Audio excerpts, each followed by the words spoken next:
नमस्कार दोस्तों, स्वागत है आपका फिर से एक नए वीडियो में। दोस्तों, लिव इन रिलेशनशिप यानी शादी के बिना दो लोगों का एक साथ रहने का ये जो कॉन्सेप्ट है वो हमें पश्चिमी देशों से यानी वेस्टर्न कंट्रीज से मिला है। पहले की भारतीय संस्कृति में बिना शादी के किसी मर्द और औरत का एक साथ रहना सही नहीं माना जाता था, लेकिन बदलते जमाने में भारत में भी ये कॉन्सेप्ट अब स्वीकार किया जाने लगा है और अब तो बड़े बड़े शहरों में यह बहुत ही सामान्य बात बन चुकी है।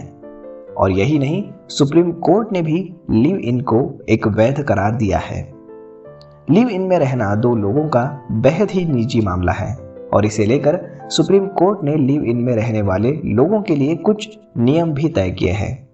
इन नियमों की जानकारी वैसे तो हर लिव इन में रहने वाले जोड़े को होनी चाहिए और इसका पालन भी आपको करना पड़ता है।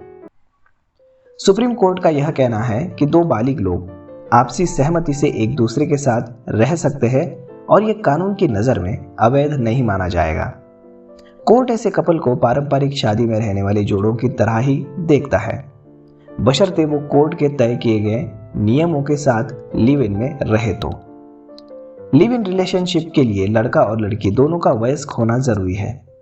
अगर कपल में लड़का या लड़की दोनों में से एक भी नाबालिग है तो उसका संबंध अवैध माना जाएगा।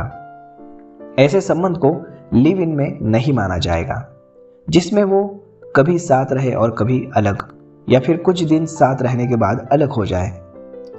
लिव इन में रहने वाली महिला को पत्नी की तरह ही अपने साथी पुरुष से भरण पोषण की मांग करने का अधिकार है। कोर्ट ने यह स्पष्ट किया है कि यह कहकर महिला को भरण पोषण के अधिकार से वंचित नहीं किया जा सकता कि वो कानूनी तौर पे पति पत्नी नहीं है।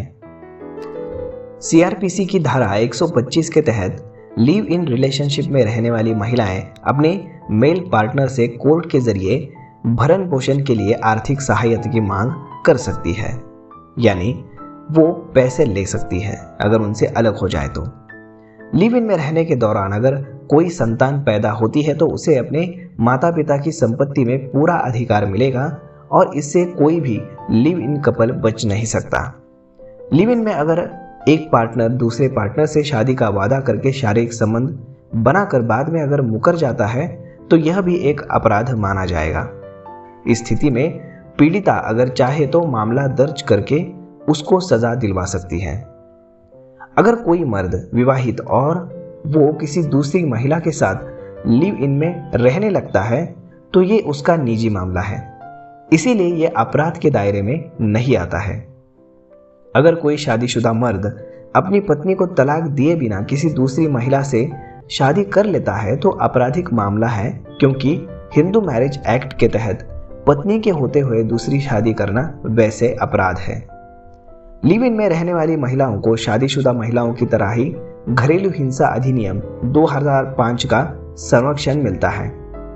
अगर लिव इन में रहने वाली महिला के साथ किसी भी तरह की शारीरिक हिंसा जैसे कि मारपीट होती है तो पुलिस से शिकायत जरूर कर सकती है। किसी के साथ रहने से पहले अपने माँ बाप को भरोसे में लेना चाहिए, उनसे संपर्क रखना चाहिए, जो जान पहचान वालों के साथ कांटेक्ट रखना चाहिए ताकि किसी भी बुरी या फिर अच्छी स्थिति में वो आपका हाल जान सके।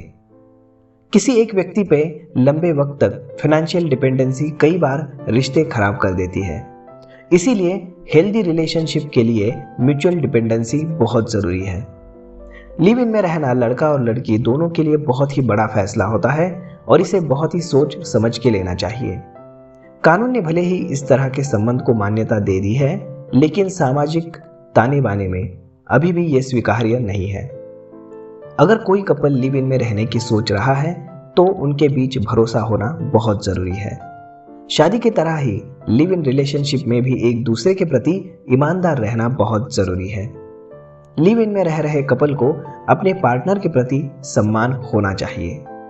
अगर आपका पार्टनर बहुत ही गुस्सैल है और वो गुस्से में मारपीट भी करता है तो कृपया ऐसे व्यक्ति के साथ लिव इन में कभी भी ना रहे, क्योंकि आगे जाके इससे बहुत बड़ी परेशानियों का आपको सामना करना पड़ सकता है।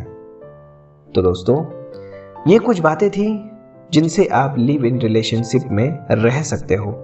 गवर्नमेंट ने इसको मान्यता दे दी है। तो दोस्तों, आपको ये वीडियो कैसा लगा या आप हमें कमेंट करके ज़रूर बताइएगा। और अगर अच्छा लगा होगा तो अपने दोस्तों के साथ भी ज़रूर शेयर कीजिएगा। धन्यवाद।